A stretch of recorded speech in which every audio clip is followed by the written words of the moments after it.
Bonjour tout le monde, bienvenue sur ce nouveau tuto sur AppSheet. Aujourd'hui, on va voir comment gérer, importer des datas dans notre section data. Euh, donc, première chose, c'est on va aller sur le plus ici en haut à gauche, Add New Data. Et donc là, on peut choisir différentes sources. Donc ça peut être un document Google Drive, un Google Sheet, un Google Form, ou une database AppSheet qui peut être créée en dehors d'une application AppSheet. Donc nous, on va choisir ce fichier Google Sheet que j'ai généré, donc qui contient des données factices avec des ventes de jeux vidéo. Donc je vais choisir Google Sheet ici et je vais prendre mon fichier sample. Et donc là, je vais le sélectionner. Donc ici, vous pouvez choisir quelles actions vont être possibles sur cette base de données? Est-ce qu'on va pouvoir l'éditer, ajouter de nouvelles lignes, supprimer des lignes existantes, ou alors est-ce que c'est du read only? Est-ce que c'est uniquement en lecture? Donc nous, on va choisir les trois. Update, add, delete. Et on va faire add one table.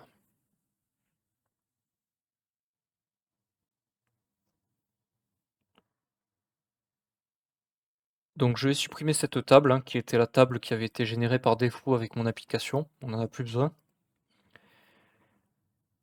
Et dans feuille 1, on va analyser un petit peu qu'est-ce qu'on a.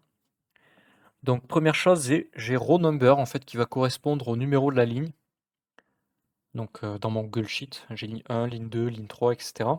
Et donc ça va servir d'identifiant. Donc si je save, vous allez voir qu'il va pas être content, il va dire c'est mieux d'avoir un identifiant en dehors de la ligne, mais ça fonctionne quand même, hein. Moi je sais pas pourquoi il est pas content à chaque fois. Je pense que ça doit être une question de performance peut-être. Mais moi je préfère choisir le row number, ça évite de dupliquer une autre ligne. En faisant comme ça, hop, on a notre clé. Ça, il nous met en erreur parce que la table 1, il chargeait les données de table 1, donc je vais mettre feuille 1. Donc vous pouvez ici renommer, supprimer, régénérer le schéma. Donc la régénération du schéma peut se faire ici aussi, hein. Ça permet en fait, lorsque vous allez rajouter une colonne ou supprimer une colonne, il faudra régénérer la base de données. Donc vous cliquerez ici. Euh, je vais feuille 1, ok, sauvegarder. Ça n'aura plus l'erreur. Voilà, là il me charge mes trucs. Ensuite, on peut choisir un label. Donc le label, ça sera un peu le, le texte qui sera choisi dans les différentes views, qui sera choisi en premier. Donc là, par exemple, titre du jeu, c'est très bien en label, ça me convient. Autre colonne très importante, c'est le type. Donc le row number, notre identifiant, c'est bien un nombre. Titre du jeu, texte, plateforme texte, genre, ça va être du texte. Date de sortie. Alors, selon le format de date que vous choisissez, vous pouvez choisir le type date. À savoir que je sais pas s'il y a un moyen de le changer. Moi, personnellement, j'ai pas trouvé de moyen de changer ça. Ça sélectionne le format date avec le format américain. Donc, vous avez mois, slash jour, slash année. Donc, c'est un format que je n'aime pas du tout, qui est vraiment qui porte à confusion. Donc, moi, je préfère toujours mettre les dates dans le format année-mois-jour avec un 0 si le mois ou le jour est inférieur à 10. Donc, par exemple, là, on a 2024-03-01, 1er mars 2024. Donc ce format date, il va avoir du mal à le traiter, donc on va sélectionner texte. Et lorsqu'on voudra faire des opérations dessus, ben, on pourra faire des opérations avec des splits, etc. Pour, par exemple, isoler l'année ou le mois ou le jour. Le prix de vente, est-ce qu'on peut choisir float peut-être?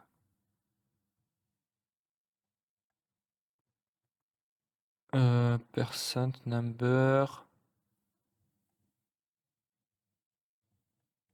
Je pense que c'est number, hein. Il fait pas la distinction entre, les chiffres à virgule, entre les nombres à virgule et les nombres, entiers. J'ai pas l'impression. Donc on va choisir nombre. Heu, OK. Unité vendue, donc là ça va être nombre aussi. Donc vous voyez, il faut faire gaffe, hein, il faut toujours revérifier le type lorsque vous importez des données, parce qu'il va vous mettre des données par défaut qui ne correspondront pas forcément à la réalité.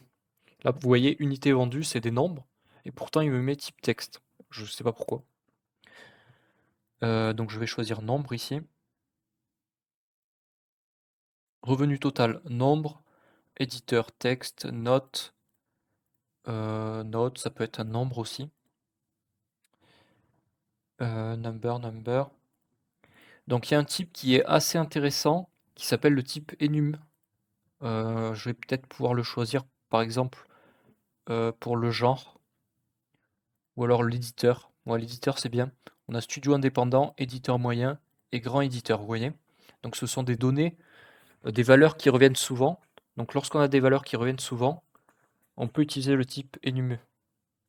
Donc je vais aller dans éditeur, je vais choisir enum ici. Je peux peut-être zoomer un peu pour que ça soit un peu plus visible. Voilà, comme ça. Donc ici, pour éditeur, j'ai choisi le type enum et on va aller sur le petit crayon ici et on va choisir nos valeurs par défaut.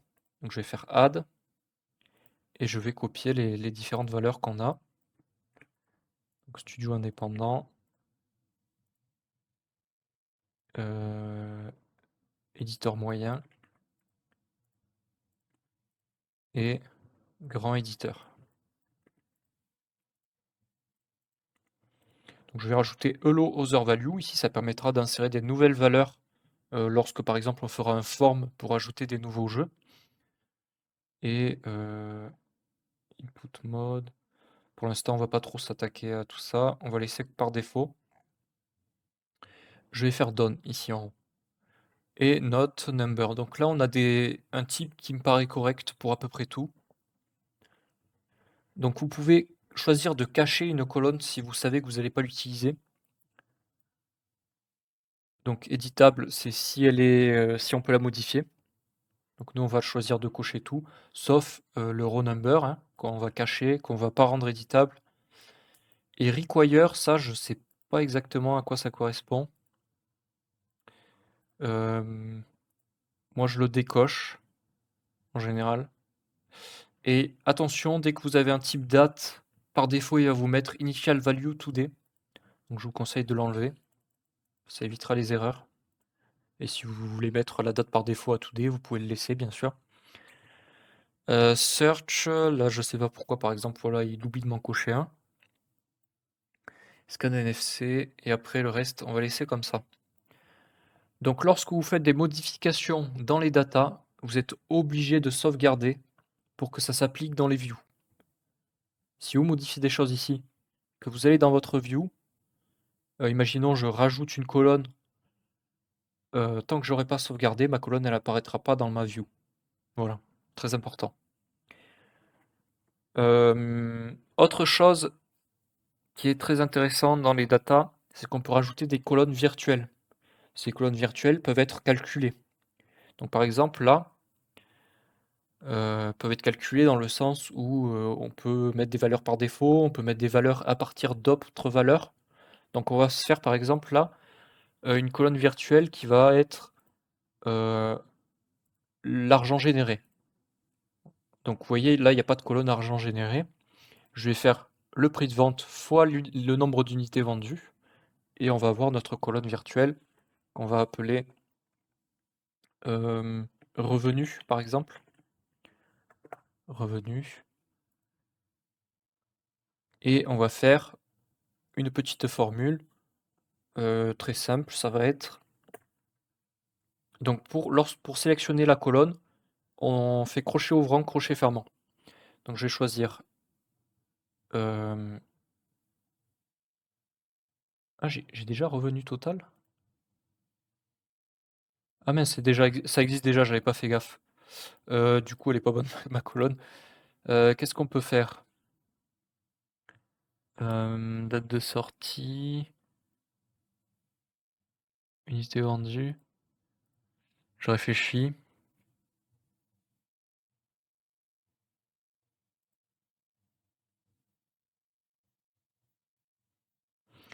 On peut faire un revenu annuel moyen en fonction de la date de sortie. On prend l'année. Ouais, ça peut être pas mal comme ça. On va pouvoir vous montrer une petite formule un peu complexe. On va faire le revenu annuel moyen. Donc là, le nombre d'unités vendues, c'est sur depuis la sortie. Et on va se créer une colonne revenu annuel moyen. Bon, c'est un peu bête hein, comme données, mais c'est pour un exemple. Comme ça, vous aurez un exemple de formule. Après, bien sûr, je ferai une vidéo tuto dédiée aux formules. Vous allez voir qu'on va les utiliser un petit peu tout le temps et que c'est un peu le cœur de l'AppSheet. C'est les formules qui nous permettent en fait de traiter les données comme on veut. Donc là, par exemple, on va dire, je vais prendre le revenu total et je vais le diviser par le nombre d'années qu'il y a eu depuis la date de sortie. Donc première chose, c'est qu'il va me falloir l'année de la date de sortie. Donc pour ça, je vais faire un split. Ah, ça tape pas. Je vais choisir ma colonne qui s'appelle donc date de sortie et je vais mettre comme délimiteur le tiret. Donc normalement ça devrait prendre le premier tiret. Test, il me semble que ça fonctionne pas très bien, enfin que c'est un peu bizarre. Alors, date de sortie. Vous voyez, ça affiche rien. J'ai jamais ça, je sais pas comment ça marche ce truc de test. Bon, c'est pas grave. Vous allez voir qu'on va pouvoir l'afficher très simplement. Donc je fais save. Donc là, je vais juste vérifier que ça m'affiche bien la date de sortie. Donc pour ça, je vais aller dans View. J'oublie pas de sauvegarder puisque j'ai ajouté une nouvelle colonne. Et est-ce que là, on a tout? Ok, donc là, ça m'a split année, mois, jour. Donc nous, ce qu'on veut, c'est uniquement l'année. Donc le split délimiteur. Heureux. Ouais, je regardais juste. Donc c'est en fait c'est index qu'il faut utiliser. Euh, c'est bizarre qu'on l'ait pas là. On doit l'avoir quelque part dans les exemples.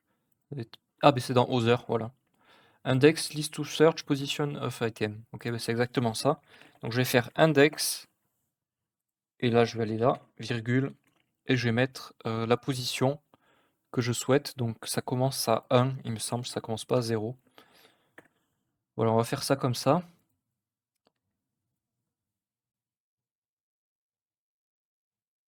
Ah, il est pas content. Bon, et des fois il y a des petites bizarreries comme ça.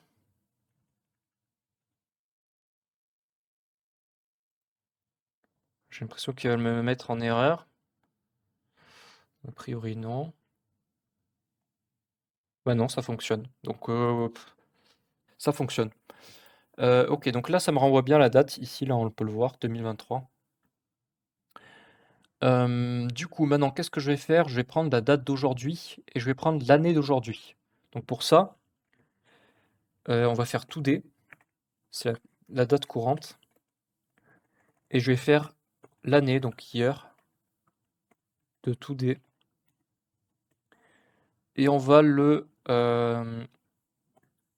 il va falloir le passer en nombre. Donc pour le passer en nombre, le parser même, je dirais, il y a un truc qui s'appelle number, si je dis pas de bêtises. Number value to convert to number, voilà, exactement. Donc je vais faire number de ce truc. Et donc là, pareil, number de tout ça. Et vous voyez, là, il est content. Je sauvegarde. Et ça s'actualise en direct, puisque là, c'est pas une modification au niveau de la colonne, on n'a pas besoin de sauvegarder, c'est une modification au niveau de la formule. Donc, pour cette année de sortie 2023, on est en 2025, 2025 moins 2023, ça nous donne bien 2. C'est bien ça. Maintenant ce que je veux c'est, le nombre de ventes, enfin comment on appelle ça? Le revenu total, divisé par le nombre d'années. Donc je vais prendre ma colonne revenu total qui est de type nombre et je fais moins, pas moins, divisé par tout ce bidule. Je sauvegarde et donc là on est à moins 1653. Alors qu'est-ce que j'ai fait comme bêtise? Revenu total 749 000, pourtant ça devrait juste nous faire diviser par 2. Alors c'est peut-être pas ça la division. Si pourtant. Il faut peut-être le mettre entre parenthèses.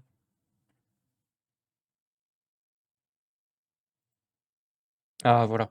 OK, fallait le mettre entre parenthèses, parce qu'il y a la priorité. Hem Et donc là on a bien 749 000 divisé par 2, donc on est à 374 000 € de revenus par an, pour ce jeu. Si j'en regarde un autre, hop, là c'est sorti en 2024, donc il y a qu'une seule année et on a 1 499 000, donc ça fonctionne bien. Donc là c'était vraiment pour l'exemple, hein, il y a pas grand intérêt à faire cette colonne. Maintenant, je vais vous montrer les slices, donc les slices qui sont une partie très importante des données. Donc pour créer un slice, on va aller ici, on va cliquer sur le petit plus et on va faire Create a new slice. Donc un slice, qu'est-ce que c'est? Ça va être en fait une partie, un découpage de votre base de données. Ça va vous permettre, par exemple, d'afficher dans votre tableau uniquement les valeurs que vous souhaitez, les colonnes que vous souhaitez, avec euh, un, un- j'ai du mal à dire en français, un raw filter condition, un- des conditions de filtrage pour votre ligne, pour vos données. Désolé, j'ai du mal à le traduire en français. Je vois pas trop comment on peut dire en français, à vrai dire. En gros, vous allez avoir une condition qui va définir les données que vous voulez extraire de votre base de données. J'espère que c'est clair. Donc par exemple, là, donc j'ai mes données. Imaginons, je veux juste afficher euh, les ventes qui se sont, enfin les jeux qui sont sortis en 2024, par exemple. Donc si je veux juste afficher les jeux qui sont sortis en 2024, je vais aller dans mon raw filter condition ici, create a new expression, et je vais faire date de sortie. Donc là par contre il va falloir faire un split à nouveau. Date de sortie tiré. On va refaire un index 1.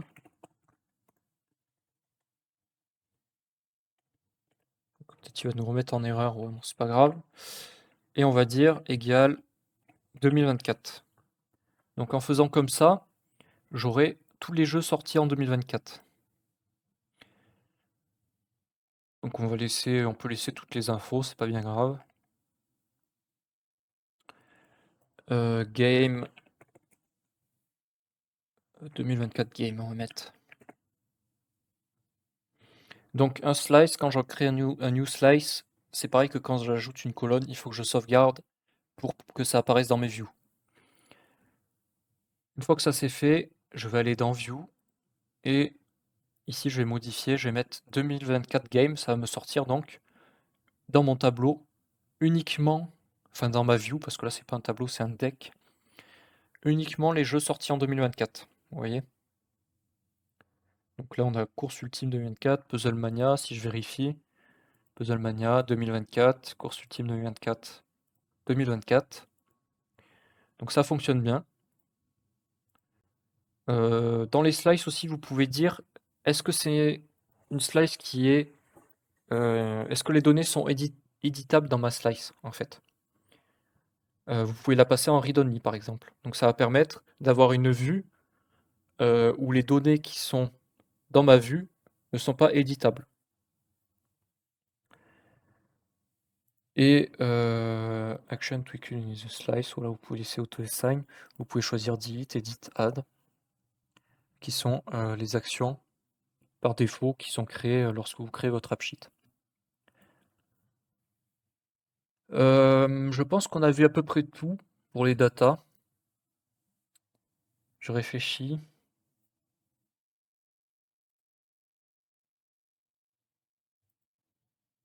Vous pouvez faire un preview des datas ici, si jamais. Donc là, on peut voir mon revenu annuel moyen qui s'affiche. Pourtant, malgré le fait que cette colonne ne soit pas dans le AppSheet, dans le Google Sheet, pardon, eh bien, elle est présente dans ma base de données AppSheet, donc elle apparaît. Et donc là, on voit la clé qui correspond en fait au numéro de ligne. Voilà, donc c'est tout pour cette vidéo. J'espère qu'elle vous sera utile. N'hésitez pas à liker, à vous abonner. A plus tout le monde. Ciao.